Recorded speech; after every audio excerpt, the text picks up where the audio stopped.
নমস্কাৰ news guide Assam YouTube চেনেলটোৰ সমদৰ্শকসকলক আমাৰ অন্য এক নতুন ভিডিঅ'লৈ স্বাগতম জনাইছো। আজি হৈছে 9 মে।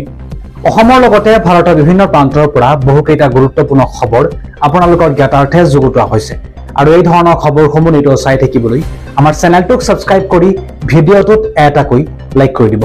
গতিকে বেছি সময় পলম নকৰাকৈ আজিৰ ভিডিঅ'টো আৰম্ভ কৰোঁ। আজি আমাৰ প্ৰথমটো খবৰ এটা গুৰুত্বপূৰ্ণ খবৰ, এটা অত্যন্ত জৰুৰী খবৰ ৰাজ্যৰ দৰিদ্ৰ লোকৰ বাবে, যিসকল লোকে এতিয়ালৈকে অৰুণোদয় আঁচনিৰ ধন লাভ কৰা নাই তেওঁলোকৰ বাবে অত্যন্ত জৰুৰী খবৰ এটা জনাবলৈ লৈছো।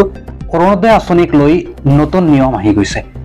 হয় দৰ্শকসকল, অৰুণোদয় নোপোৱা লোকসকলৰ বাবে এটা অত্যন্ত জৰুৰী খবৰ। যিসকল মহিলাই অৰুণোদয় আঁচনিৰ ধন লাভ কৰা নাই তেওঁলোকৰ বাবে এটা অত্যন্ত ডাঙৰ খবৰ।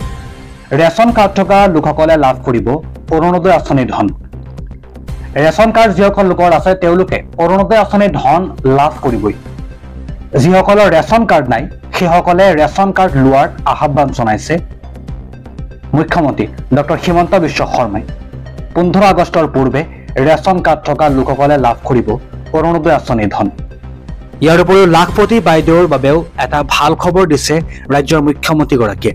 15 আগষ্টৰ পূৰ্বেই লাখপতি বাইদেউৰ আঁচনিৰ ধন লাভ কৰিব মহিলাই। প্ৰথম পৰ্যায়ত একাউণ্টত সোমাব 10,000কৈ টকা। বেংকত প্ৰথম পৰ্যায়ত 10,000কৈ টকা সোমাই দিব ৰাজ্যৰ চৰকাৰে। অৰুণোদয় আঁচনিক লৈও এটা ডাঙৰ ঘোষণা কৰিছে ৰাজ্যৰ মুখ্যমন্ত্ৰীগৰাকীয়ে। অৰুণোদয় নোপোৱা মহিলাই লাভ কৰিব ৰেচনৰ সামগ্ৰী। আজিৰ পৰৱৰ্তী খবৰটো এটা ডাঙৰ খবৰ, এটা অত্যন্ত গুৰুত্বপূৰ্ণ খবৰ। আগষ্ট মাহতে অনুষ্ঠিত হ'ব তৃতীয় আৰু চতুৰ্থ বৰ্গৰ পৰীক্ষা। যিসকল নিবনুৱা শিক্ষাৰ্থীয়ে চৰকাৰী চাকৰিৰ বাবে এপ্লাই কৰিছিলে তেওঁলোকৰ পৰীক্ষা কেতিয়া হ'ব এই সন্দৰ্ভত প্ৰশ্ন উত্থাপন হৈছিলে আৰু সেই সন্দৰ্ভত এটা গুৰুত্বপূৰ্ণ খবৰ ইতিমধ্যে ওলাই আহিছে। কেতিয়া হ'ব অসম আৰক্ষীৰ পৰীক্ষা আৰু কেতিয়া হ'ব তৃতীয় আৰু চতুৰ্থ বৰ্গৰ পৰীক্ষা, সেই সন্দৰ্ভত এই ভিডিঅ'টোৰ জৰিয়তে সবিশেষ তথ্য জনাবলৈ লৈছো। এটা ডাঙৰ খবৰ দিয়া হৈছে। আগষ্ট আৰু ছেপ্টেম্বৰ মাহত হ'ব তৃতীয় আৰু চতুৰ্থ বৰ্গৰ পৰীক্ষা।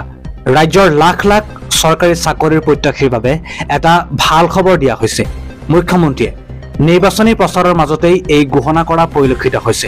ৰাজ্যৰ মুখ্যমন্ত্ৰীগৰাকীয়ে এই সন্দৰ্ভত ঘোষণা কৰা পৰিলক্ষিত হৈছে। ৰাজ্যত নতুনকৈ 50,000 নিযুক্তিৰ কথা ৰাজ্যৰ মুখ্যমন্ত্ৰীগৰাকীয়ে ঘোষণা কৰা পৰিলক্ষিত হৈছে।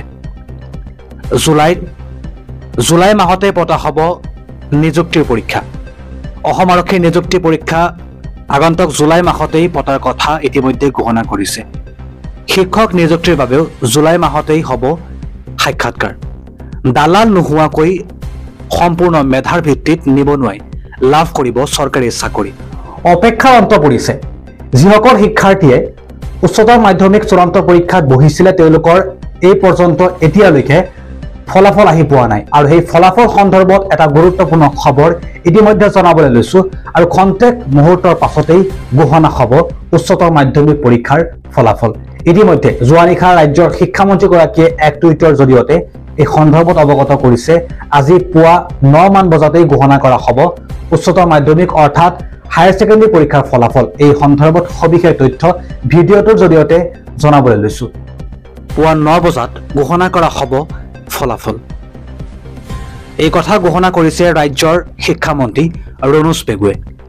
দৰ্শকসকল, ৰাজ্যৰ শিক্ষামন্ত্ৰীগৰাকীয়ে HS পৰীক্ষাৰ ফলাফল সন্দৰ্ভত এটা ডাঙৰ খবৰ দিয়া পৰিলক্ষিত হৈছে। কেইবাটাও ৱেবছাইটৰ জৰিয়তে ঘোষণা কৰা হ'ব ফলাফল। পুৱা 9 বজাত ঘোষণা কৰা হ'ব ফলাফল আৰু এই কথা ঘোষণা কৰিছে ৰাজ্যৰ শিক্ষামন্ত্ৰী ৰণোজ পেগুৱে। কেইবাটাও ৱেবছাইটৰ জৰিয়তে লাভ কৰিব পাৰিব ফলাফল।